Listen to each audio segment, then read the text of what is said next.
Hey guys, it's Sabrina. So I'm back with my little more full and thorough review of Beautiful Redemption, which is the last book in the Beautiful Creatures novels, The Castor Chronicles by Cami Garcia and Margaret Stohl. So I'm going to do just a kind of a brief synopsis that won't be full of spoilers, and then I'll let you guys know when you should leave because it will be full of spoilers. So this is the fourth and last book in The Beautiful Creatures. As I said, we still follow the main characters, Ethan and Lena, and there's still Link and Ridley and Amma and all of the characters that we love from the first books. My favorite books in this series were actually the first and the last.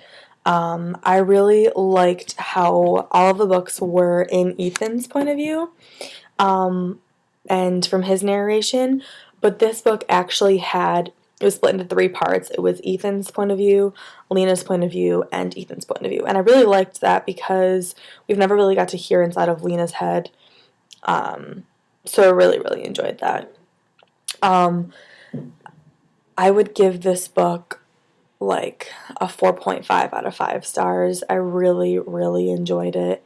So yeah, this will be the spoiler part because I'm going to talk about some stuff that actually happens in the book. So if you have not read it yet or are planning on reading it, you should leave now so that I don't ruin anything for you. Okay? So into the spoilers. Oh, let me just say that I cried. I definitely cried when reading this book. I cried because one of my favorite characters died. I cried because the series was over, and I really enjoyed reading about Lena and Ethan and their relationship. And, oh, God, it gets me emotional. So, I think I would like to start with saying that Amma was one of my absolute favorite characters in this book series, as well as like ever. I really, really loved her. And I think it was because she kind of reminded me of my family. We're not Southern, we're from New York, but just the way that she knows that she's right. And that's just totally like my mom. My mom would just like give me a look and I'll be like, oh, okay, don't do anything. So I just loved that. I just loved her personality. I loved everything about her. And when we found out that she did like a trade to try to fix, change the cards and the fate, I kind of assumed that she was going to replace her life with Ethan's, and I totally thought that's what it was, and I'm like, no, Alma, don't do it. But then as the series, was going on, and as I was finishing the last book, I'm like, okay, this has nothing to do with Alma. Alma's not gonna die. This is great. She's not gonna die. But then, like, in the last 10 pages, they just throw it in there that she's just waiting for Ethan when he comes back, and she just goes on to live with the greats. And I was very emotional that she would pass on to begin with, but I kind of felt a little bit better about it, that like I knew that she was with her family, that she was now with the greats, and they would look after her and take care of her, and that throughout the series, we've been able to see that people that have died can come back, or they can communicate with their family members and loved ones. So I felt a little bit better about it, knowing that Amma could still be in Ethan's life. It wasn't as tragic as I thought it was going to be, but I was still so sad. I still cried. I thought that there was really, really great messages in this book, especially in like the last five pages or less. I just loved it. It made me tear up. I was so upset.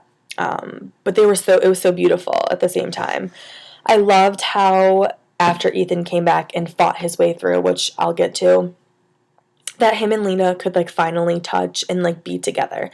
And what I think was so special and so real about their relationship was that they weren't physically intimate. They just a kiss for them, just to hold hands meant the world to them, and that was just so beautiful to me. And that I believe is what true love is all about.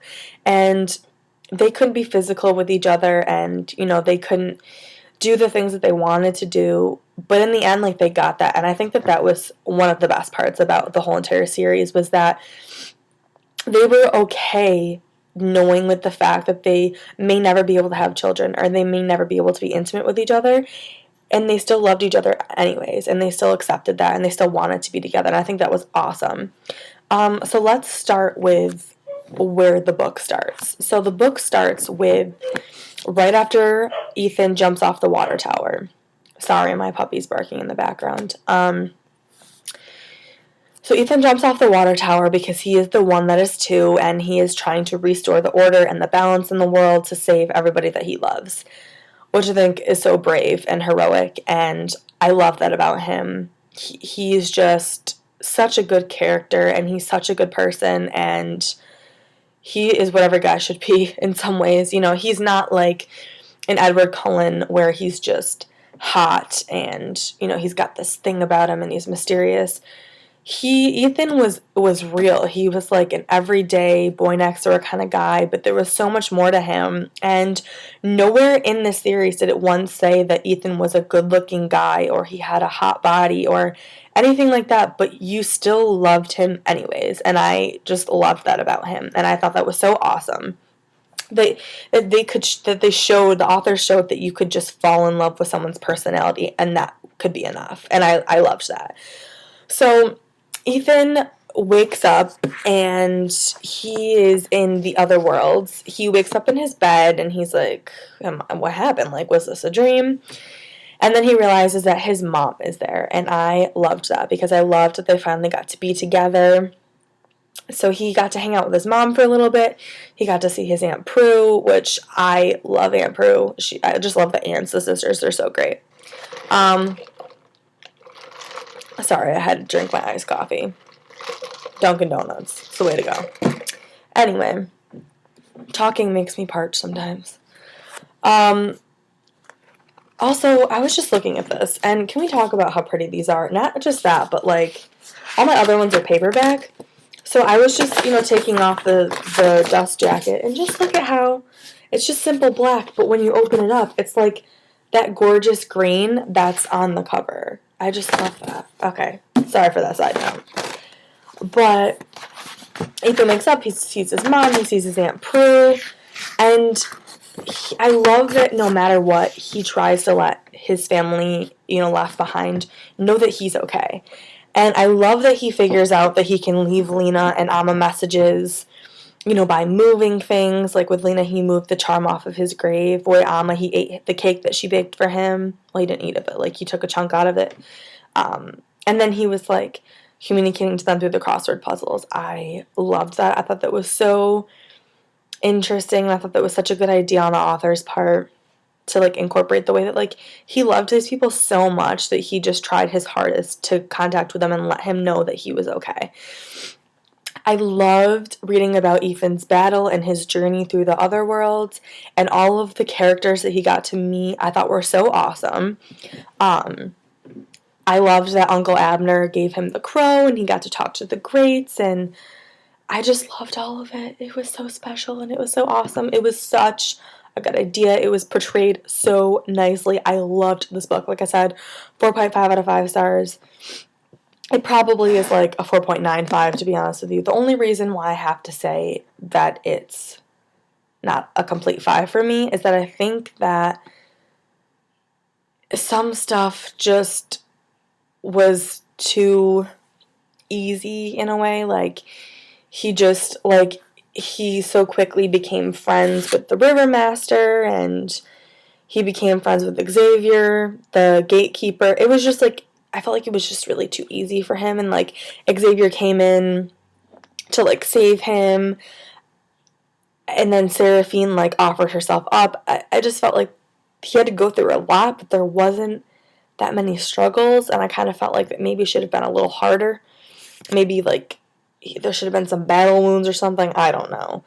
He should have been like more scared, like, because the way they made it seem was this place was scary. It was terrible. It was so dark when he was like, crawling through the mountain, and that would have been the scariest part for me because I would be claustrophobic and I would die just like being caught in the dark in a small space. I feel like there should have been more of that, but I loved his travels. I loved him meeting the different people. I loved him getting help, and I loved the message where he was saying, like, how alone he was and all this, and he stopped and realized that he was never alone all along. You know, like, he had Uncle Abner and the Greats to help him with the crow, and he had his mom to help him, and Aunt Prue to help him, he had Xavier to help him, the River Master helped him, Seraphine, of all people, helped him. I just think that we should take a moment to talk about Seraphine, because Lena she kind of killed her mom, but she didn't save her mom from dying. So Seraphine was dead, and she sacrificed herself for Ethan to be with her daughter, which is Lena, and to kill the bad guys and to go on living his life. And I thought that was so nice and so selfless of her. And I feel like she is not an evil person. I know she does evil things, but I believe that there's good people who do bad things and bad people who are just bad and do bad things.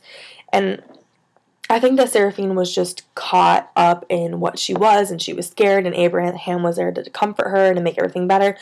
But I feel like she wasn't deep down a bad person. I think that she really did love her daughter, and I think that she was just kind of caught up in what she was, and she didn't know how to deal with that or cope.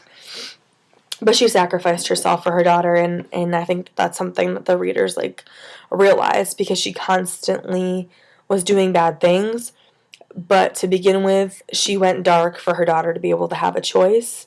And at the end, she killed herself all over again to be damned to eternal darkness for her daughter to be happy. And I thought that that was so brave of her to just give herself up to the flames like that. And I thought that that was her redeeming moment. And that's why I think that the book was called Redemption, because Seraphine redeemed herself, and things were all worked out in the end, and Lena and Ethan were reunited, and they were allowed to be together the way that they deserve to and the way that they want to.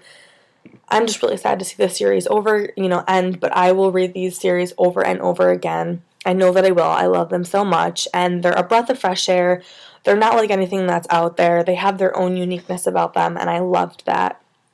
So definitely read this, guys. Check it out. Read the series if you haven't. It's such a real series, even though it's fiction. It's just the feelings and the emotions that it brings out in the reader are completely true, and they're real, and it's one of the most real things that I've read in a while for it being fiction. So I really, really enjoyed it. The premise, the plot, everything, all of the books were so good. And one more thing I have to say is I really hope that Link and Ridley finally get together, because I think they would make a cute couple, and their personalities are just awesome, and they kind of balance each other out. And I loved that Macon was there, and he was able to save the day quite a few times, and that Link out of nowhere just came and killed Abraham. Being immortal, I just thought that was so amazing, that he would just have that bravery about him, and that he wasn't like, oh, I killed you because I'm part incubus. He's like, oh, I killed you because I'm immortal. And I just loved that. And guys, please take seriously what the last few pages of the book are. It's so great, and it really tells you about love, and I just love it so much. It was really good. I had a lot of good points, and it was so beautifully written, especially at the end. I loved it. So guys, check it out if you haven't. If you have, please comment down below and let me know what you thought about it.